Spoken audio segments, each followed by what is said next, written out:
Hello, friend, and welcome to the Steady On podcast. This is episode 81, Praying with Our Feet, with me, Angie Bauman, and my guest today, Nashville street chaplain and activist, Lindsey Krinks. Lindsey is the co-founder of Open Table Nashville, which is a nationally acclaimed interfaith homeless outreach program. She is also the author of the book Praying with Our Feet, which invites the reader to consider how we as Christians can pursue justice and healing on the streets. I see people who live on the streets almost every day in my community, but I've never given any significant resources of time or money to address the needs of people without an address. We're not called to everything, I know, but I do feel we're called to notice when other people are struggling and do what we can to offer comfort, which is why I was so excited when Lindsey accepted my invitation to chat. I wanted to learn from her. I wanted to share her work with you. I wanted to challenge all of us, especially here at Christmas time, to open our eyes and our hearts to how God might be calling us to share what we have with others. My verse for this episode is one that Lindsey offers up during our conversation, and it's from Matthew 25:40. Hear it in the NIV. The king will reply, "Truly I tell you, whatever you did for one of the least of these brothers and sisters of mine, you did for me." The Greek word for least in this verse means least in size, amount, or dignity. Dignity is the state of being worthy of honor or respect. And whatever their housing situation, people are worth respecting. And I know I have a deeper understanding of that truth after my time with Lindsey. Let's listen in. Hello, Steady On community, and welcome to this Stronger Together conversation. I'm Angie Bauman, and with me today is a special guest, my new ministry friend, Lindsey Krinks. Lindsey, thank you so much for joining us.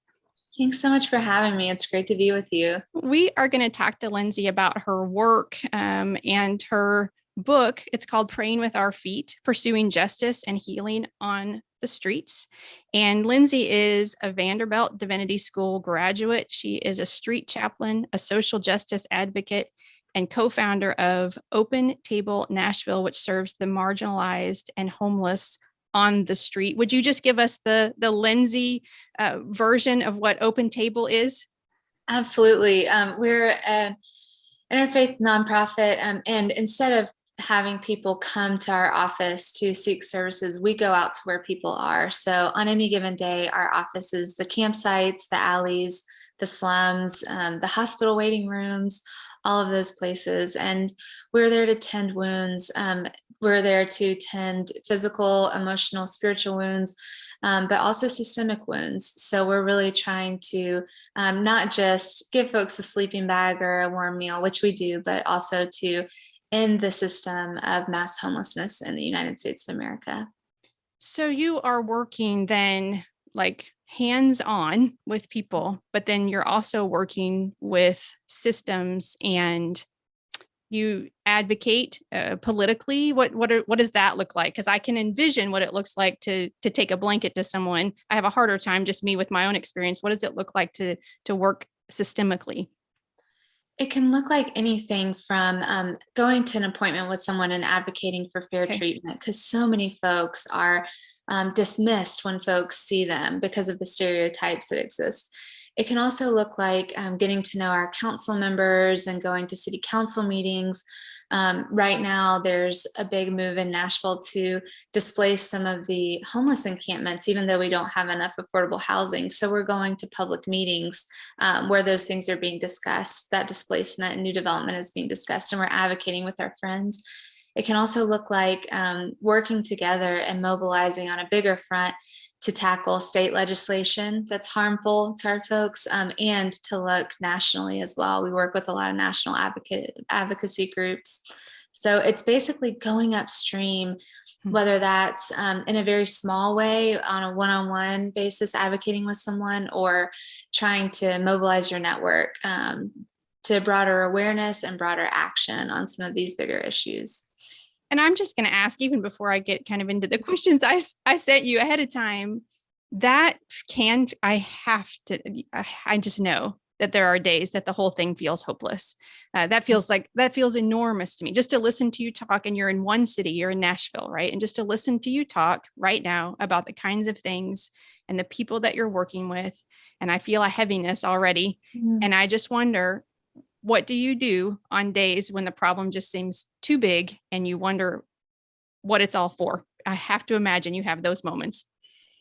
We really do. It's last year and a half has been especially heavy, and it's felt especially hard. And one of the things that helps is not doing this work alone, doing it in community. We always have a community that we can lean on. That's our team at Open Table Nashville, but we've also we have more folks around us in the broader community.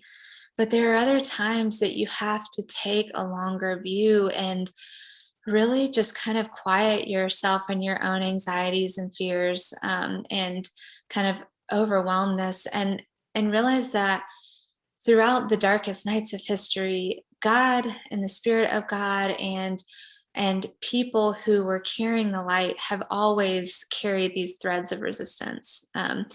And when things felt hopeless and gone, and we look to those people in dark times of our own lives, and we think, well, they carried that light, they carried that thread of hope. So can we, even when it feels bleak. And so it's kind of rooting ourselves in that larger work that, we're still going to come up with losses, and we're still up against so much. But the only way anything has ever changed is because people believed that it could be changed and worked together to do it, and just push, move things in small ways over great times sometimes. So the good thing I'll say about homelessness, and homelessness is such a complex issue, but in the United States, we have created mass homelessness through our policies and funding priorities over the last 30 to 40 years. We have not always had mass homelessness in this country, but we have created it through our policies. If we have created the rise of mass homelessness, then we can end it and really just have smaller instances of homelessness that can be easily addressed. We can do better on a systemic level, and a lot of advocates believe that. So that's what we're holding on to in those dark moments. Yeah, absolutely. I think it's so interesting that you said that. I didn't know that we haven't always had the homeless. When would you say, in your experience, that took a real turn? Do you know, like when did it go? Yeah, go ahead. So if we look back at history, we've always had homelessness in the United States, but it's often been in smaller ways, due to, work moving, the railroads being built, or natural disasters like the San Francisco earthquake or things like that. We, in the 1980s, one of the things that happened is that our federal government defunded affordable housing on a federal level. They basically gutted the funding and dismantled social programs that the New Deal and the Great Society Act had put in place. And in addition to kind of stripping our affordable housing stock, there was a deinstitutionalization of mental health facilities. And then there was the rise on the war on drugs and the rise of mass incarceration. So these things worked together. If you look at many of our cities, you didn't see the rise of huge shelters until the late 80s, the mid to late 80s. That's certainly true in Nashville. One of our largest winter shelters started in 85. So these are just things to be thinking about, that, the average person, we're taught to think that homelessness is about personal failures. But when we look at just get a job. Yeah, just get a job. Just get a job. Why don't people just get a job? Because then they'd have the money for the house, right? Yeah, I know. I think that, yes, I'm saying that sarcastically, of course, but isn't that sometimes what those of us who have a home and a job and can go to the grocery store every week, I think it's very easy for us to say, we've made better decisions than you. And that's why we're where we are and you're where you are. Yeah. And certainly, like, some decisions play into things, but no decisions happen in a vacuum, right? And what we're seeing today with, children and youth becoming homeless quicker than any other demographic in America, there are systemic reasons for that. And we can do better, and we can move forward. Yeah. And I want to, when I say that sarcastically, except kind of, but not, I think it's out of fear that we say that, because I think if we can find, correct me if you think if you see it differently, but I think if we can find a reason, then we can like reassure ourselves that won't happen to us, Mm-hmm. Yeah. Mm-hmm, mm-hmm. Yeah. Yeah. I've heard you say also that social justice is not an extension of our faith, but the foundation of our faith. And so for those of us who are believers, would you talk to us about why you believe that's true, and kind of what's the difference between an extension of and the foundation of? It's unfortunate that the term social justice has gotten so polarized and politicized. I had a good friend, a good family friend, who asked my mom if I was a socialist because I was talking about social justice. And it was just wild to me, because I was like, actually, I've been reading the prophets. I've been reading Isaiah and Jeremiah. Like, they're the people who radicalized me. Jesus radicalized me. Yeah. When we think about social justice, a theologian that I love, Cornel West, he says, justice is what love looks like in public. Yes. And if we think about the core of the gospel, a lot of us come back to love. Jesus comes to love, and loving our neighbor as ourselves, and loving God with everything we have. Justice is what love looks like in public. If we were to extend, unconditional love out beyond our family sphere, out beyond our friend sphere, and really into the broader community, and say, I love you, my neighbor, and what it looks like to love you is to want you to have the conditions you need to thrive in society, to want you to have fair wages, living wages, to want you to have dignified housing, to want you to have healthy food, and a freedom from over policing and discrimination when that is not helpful. We want people to be able not just to survive, which is what we're fighting for now, our people on the streets to survive. We want people to be able to thrive. And for me, that spark and that desire for justice in our society and equity comes from a deep well of love that I think God has for all God's children. Love is, I want you to have what you need to thrive. Is that the way that you said that? I tried to write that down as you were talking. I love that, because I think we all want to thrive. What do people need to thrive? I'm getting my words are a little bit tumbled right here, because I want to ask this question right. But what does that look like then, as we talk about praying with our feet, right? What does it look like to want for people to have what they need to thrive? We actually, when we talk about homelessness to school groups, and when we talk about homelessness to faith communities and even like medical students, we talk about, I start with an analogy of a garden, and say, and if you're a gardener and you want your garden to thrive, what do your plants need to grow, right? And we talk about water, soil, light, somebody to tend for pests that come or diseases that come, care that goes into that. The question is, in our society, do people have what they need to thrive? And the soil of our communities, right? If people aren't thriving, just like if I'm a gardener, my plants aren't thriving, I don't just discard them, right? I don't throw them into jail. I don't throw them into the projects or slums or missions. As a gardener, and I think God as a gardener, we ask, what does that person not have that they need to thrive? Is their soil toxic? Did they grow up in toxic soil and now they're trying to uproot and find healthier ground, right? Find more support. Everybody needs caring relationships, healing from trauma and healing from a lot of the things our friends have experienced. Coming out of poverty takes relationships of care and support, and mutual trust. And so that's definitely one thing. Another thing is laws that don't unjustly discriminate against them or target them. So right now in Tennessee, we've had legislators that have been trying to pass laws that will make it a felony to sleep on public property across the state. That is not healthy soil. That is not helping our people get out of the living hell that is homelessness. That is further criminalizing them when they can't go to a mission, right? Because they have a pet or a couple. So those are the kind of the tangible things, in addition to the emotional things too. Right. Yes, because we can't get to the emotional things, right, when they don't have the physical things they need, like you're saying, for survival, right?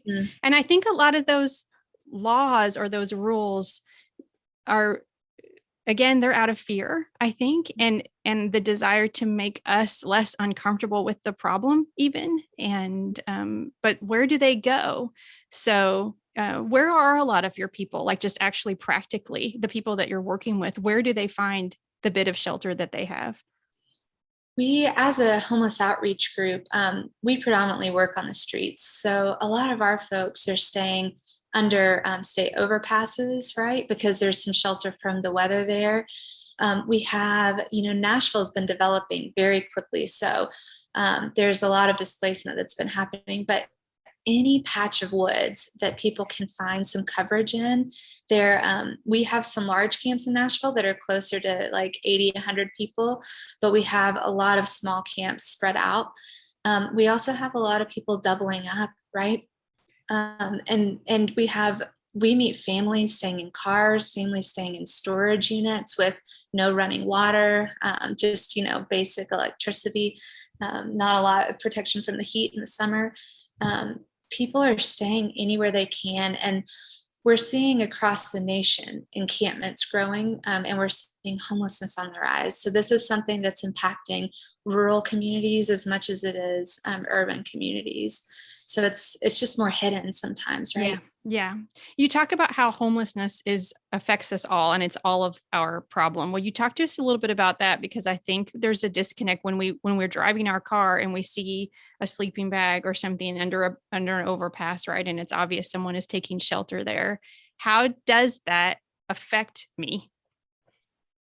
I have to, there's a lot of ways I could answer that, but as a Christian, I truly believe that our liberation, the liberation of people of faith, is bound up with the liberation of the poor.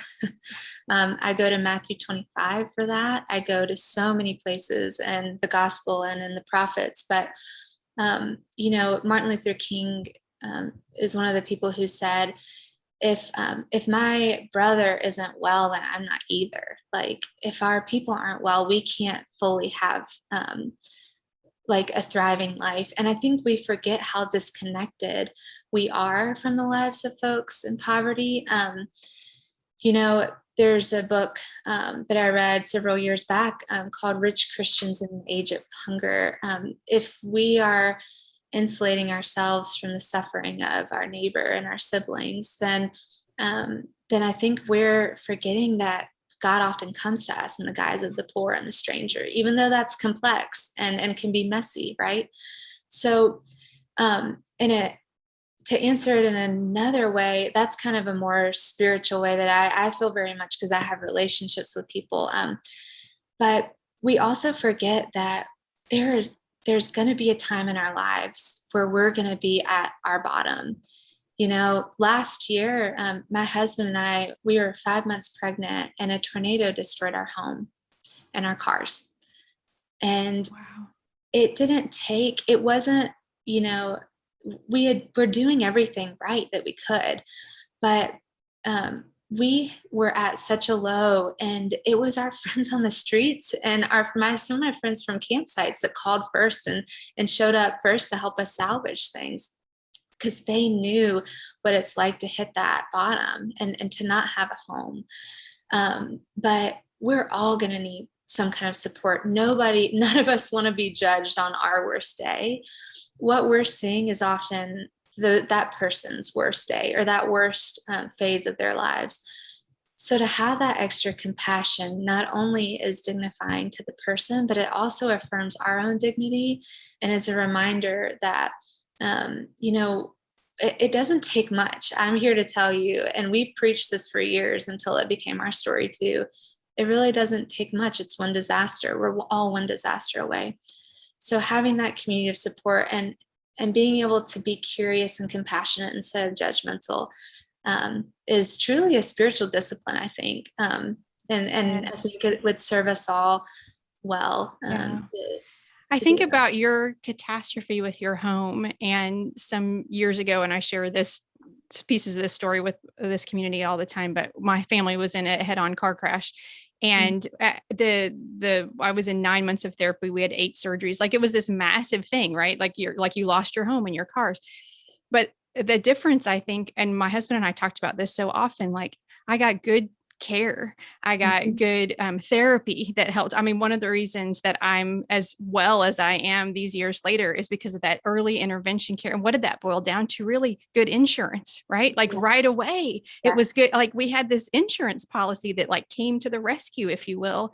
And we've commented so often, like, in a different situation, if we hadn't been that stable when it happened, we would never have recovered from that, you know? And so I think about some of your friends that you're talking about. It gives me chills just to say it, because I don't understand. I don't know why we had that and other people don't. I don't think there are answers to that, but not recognizing that that's exactly what would have happened to us, or you know, something like that, right? Without that. And to you, maybe also, if you didn't have some of that security insurance, I don't know what your situation was, but I'm guessing there was that security there, then you would have been salvaging what you could, perhaps, to go move in with someone else, or to, you know, without those resources. And so I like what you say about that. Just as we grow, as we mature as believers, how do we move from an attitude of judgment or deciding we know their story to one of compassion and thinking how easily it could be our story? I think that's what scares us the most. It's, you know, none of us like to be vulnerable, right? We believe the myth that we can create our own security by our possessions, by, you know, what we have or whatever. The truth is that true security comes through community and through faith and trust in God, and really a robust community around us and being part of that, right?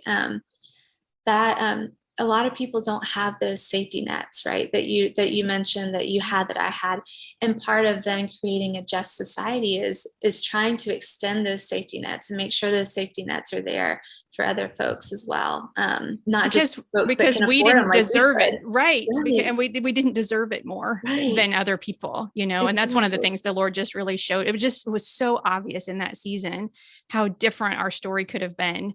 So how easily our story could have been so different. And it really changed something in my heart. Why do you declare that housing is a human right? What do you mean by that? You know, in our society today, we have the resources to end mass homelessness for families, for children, for folks who are struggling, for veterans. It's just not a priority for us. And to live in the United States of America without housing is often to live in subhuman conditions. We have people who are getting gangrene in encampments with no health insurance, when our very state is denying health insurance through keeping people out of the Affordable Care Act. And again, I don't want to make this political, but I have people without health insurance who are wasting away in a living hell because they don't have insurance, and they could get a really amazing rehab center and the care they need if they did. So, you know, when I come across a mother and a father and their 5-month-old in a car in winter because they were evicted last year, I believe housing is a human right. When I come across a 70-year-old woman under a bridge in a walker who was kicked out of a shelter because she was a liability for them because she couldn't take care of herself, I believe that housing is a human right. You know, to live without housing in America is to live in subhuman conditions, not only to be subject to the elements, but also to be subject to human disasters of criminalization and incarceration. And it's really, it's easy to say these things, but until you see the carnage, like once you start seeing the carnage of homelessness, you understand that nobody is like people aren't happy living this way. It is a very dire situation. And everybody is unique in their circumstances, but there's so much more we could do instead of incarcerate. It's also a lot cheaper. What's mind-blowing to me is that study after study on a national level has shown that it's cheaper for communities to provide housing and support, basic housing and wraparound services like a case manager, than it is to keep folks cycling on and off the streets, in and out of jails and prisons, in and out of ERs, right? Those hospital beds are unbelievably expensive for communities when folks don't have insurance. So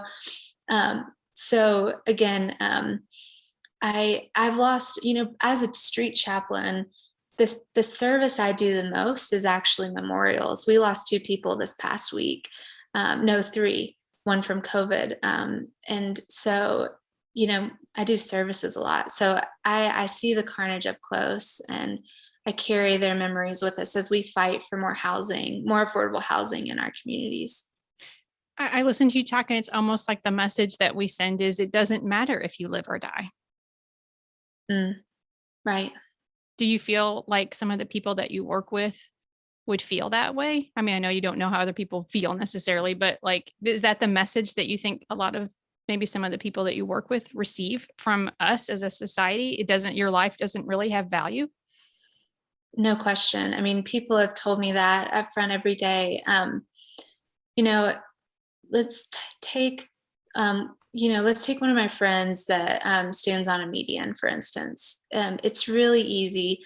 And, there are a lot of different people who stand on medians, but it's really easy to look down on folks or say, why don't you get a job? Or just to get really nervous when we start pulling up to that median or that off ramp or whatever, and like act like we're on the phone or divert our eyes or not. Are they going to look me in the eye? We've all been there because it's uncomfortable. Yeah. But if we can understand that, my friend goes to the median because they actually can make more there and have more community support than they can working minimum wage jobs.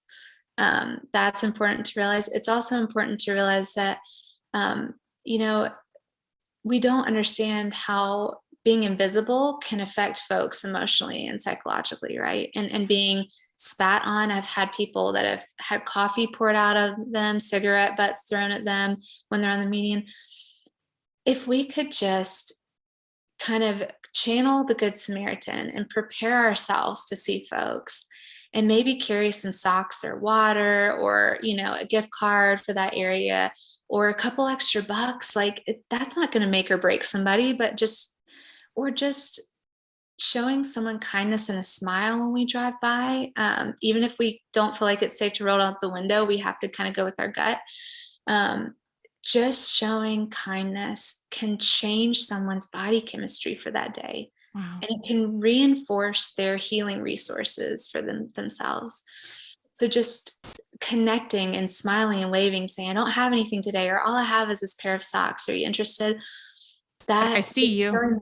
Yeah. I see you. Mm-hmm. I see you. Yeah. Before we move on from that, I just want to poke on that just a little bit, because I think some listening would say, like, I don't really know what is helpful. Would you, because you're right there, would you either review that list a little bit or add to it? If we're driving and we actually do want to help, but we're just not in touch enough with this to understand what does help look like in this practical, the man has a sign, I have plenty of money. Is money the right thing? Would you just talk to us about that just a second and help us understand in a lot of situations what actually would be helpful? Absolutely. Again, since every situation is unique, there's not one right answer. But the right thing to do is to affirm someone's human dignity in every encounter. If you only have 30 seconds when you're at that stoplight, or if you have 30 minutes to spend and pull over and talk to them, both encounters, you can affirm their dignity. You've got to figure out what's comfortable for you in that moment. So sometimes that could look like carrying extra dollars and giving a couple bucks. Giving alms is a spiritual practice that was, in many religions. So That's not wrong to do. Again, it's not going to make or break someone. We don't know the person's story, and we give up control when we hand someone resources because we have extra resources. We just give up control and we say, maybe this will help, minimize a little bit of their suffering today and make them feel like a person. If money isn't comfortable for you, then don't worry. You do not have to give it. We can carry, we help churches and others make little survival kits. That can be just a gallon bag with some socks and snacks, some water, first aid supplies. In the winter, it can be really amazing just to carry hand warmers, and warm socks or warm gloves. Those can go really far. And in the winter, in the summer, like we've been carrying refrigerated water. My husband and we pack extra water bottles in our fridge and then pull them out when we know we're going to be driving around. Simple as that. The only right thing to do, again, is just to make sure we're affirming people's dignity in every situation. I love that. And thank you for those practical, helpful suggestions. One of the things that I have said for years is, when people say, well, you don't know what they're going to do with that or whatever, I'm like, but that's not on you. That's not on me. Like, no, you don't know what we never know. We don't know when we put offering in a plate or send it online or whatever, what the church or the organization is going to do with it. But that doesn't seem to trouble us as much as this. And I think the other thing, I don't know about you, but also we have to be tough enough that when we see the judgment from the driver next to us who doesn't think we should be handing $5 out to that person or whatever, that we're like, that's not on me either. It's not up to you what I do for this person, or you can wait an extra 2 seconds at this light or whatever. Cause I think we hesitate to be judged for not helping, but we hesitate, I think, equally or maybe more to be judged for helping by people who think the person doesn't deserve that. I've run into that before too. So yeah. And if people have extra time, get someone's name if it's someone you see often, exchange names, try to make a connection, or see if there's, some food you can grab for them or supplies you can grab for them. But if you don't have time, again, just the Good Samaritan was prepared, like he had the oil and wine to bind the wounds.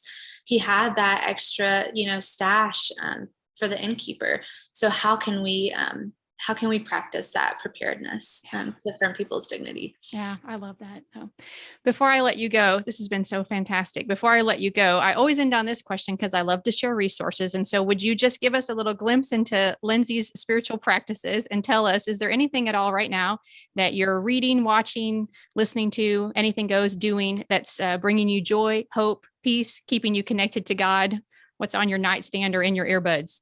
Some of the spiritual practices I used to do, I'm having to reevaluate as a new mother because my time has changed so much. Yes. One of the things I'll say that I've been practicing is the spiritual discipline of wonder and being in the present moment. I'm doing that with my 1-year-old son. I'm trying to just really be open to the world, to like seeing the world like he sees it. There's so much suffering right now. There's so much beyond us. I think about our people. I think about so many communities. I think about Haiti and Afghanistan right now. And I have to remember that the world is not just a bundle of suffering, but that we are to suffer alongside folks, but we're also to experience joy and hope and reverence at the wonder of the world and the beauty of creation that we still have. So my spiritual discipline yesterday, a day I had my son, was playing in a fountain with our dry clothes on that we weren't planning to play in, That is a big thing for a mama to do. I'm just going to applaud you for that, because the instinct, right, is to, oh no, how will I handle the after of this, and to push the joy or miss it completely. Oh, yeah. I got a little bit more wet than I planned and he was drenched, but it was so lovely and so happy, just so wonderful to see his joy. And I'm trying to honestly think, because I haven't been reading anything lately other than baby books. So you'll have to edit this out. Or you can keep it as a real new mom. Right. No, I think that's beautiful, because sometimes I ask the question and people will apologize, or whatever. I'm like, oh no, anything goes. I think your example of the fountain you're practicing a pause there that, I think I remember that so much when my first son was born too, where I thought, like, this is never coming back, or everything is all crazy or whatever. And the Lord just continues to meet us in different seasons in new ways and reveal himself. And, this is not about legalism. This is not about checking the box. This is about experiencing the presence of the Lord. So I love your honesty around that. It's beautiful. Yeah. Thank you very much. So I am trying to practice wonder and presence and also joy. The poet Mary Oliver says joy is not made to be a crumb. And again, in the suffering of the world, it's so easy to forget to enjoy the small things in life and the big things too. So I'm trying to practice joy. I love that. I try to label myself a recovering perfectionist. I try to emphasize the recovering, although I fall back into the non-recovering still. And because of that, it's so easy for me to miss those kinds of experiences that you're describing, like with your son, because my mind goes ahead to the, how are we going to recover for this? And, and I'm like, we don't need to do that. You don't need to worry about that. So, Lindsey, thank you so much. Thank you for your obedience. Thank you for your diligence in putting a book out into the world. Thank you for your work. Thank you for teaching us today. Most importantly, though, thank you for your love of the Lord and how you are using that love of him to love his people well. We really appreciate you. Thank you for spending this time with us today. Thanks for what you do. And thanks for having me and your hospitality. Until next time, peace. Peace. A huge thank you again to Lindsey for joining me to share her passion for making life less dangerous for our friends on the street in Nashville, Tennessee. Matthew 25:40, again, this time from the Message paraphrase. It says, "Then the king will say, I'm telling the solemn truth. Whenever you did one of these things to someone overlooked or ignored, that was me. You did it to me." Let's be the people who don't overlook and ignore the struggles of others. I have a couple of items that may be of interest, and I want to share them with you. First, a bonus episode will drop on Friday. My friend Haley Hausman will be with me to unpack this verse, Matthew 25:40, in just a little bit more detail. Haley was at Vanderbilt Seminary around the same time as Lindsey, and she worked at Open Table Nashville when she was a student there. And I think you'll love hearing more about Lindsey's work through Haley's firsthand experiences. And also, I have a copy of Lindsey's book to give away. New subscribers to my newsletter with U.S. addresses between December 8 and December 16 will be eligible to win. So visit the website, livesteadyon.com, and click the orange newsletter button on the homepage to sign up, because I would love to send you a copy of Lindsey's book, Praying with Our Feet. Next week, my guest will be Natasha Smith. She brings a powerful message about being pro-life. She talked to me about what it means for a woman to be abortion vulnerable and how we as Jesus followers can offer support to women who are considering abortion. Learning from Natasha rocked my world, friend, and you do not want to miss this conversation. If you'd like to support the ministry of Steady On, there are 3 things you can do, and they're all free. First, you can subscribe to the podcast. That helps a ton.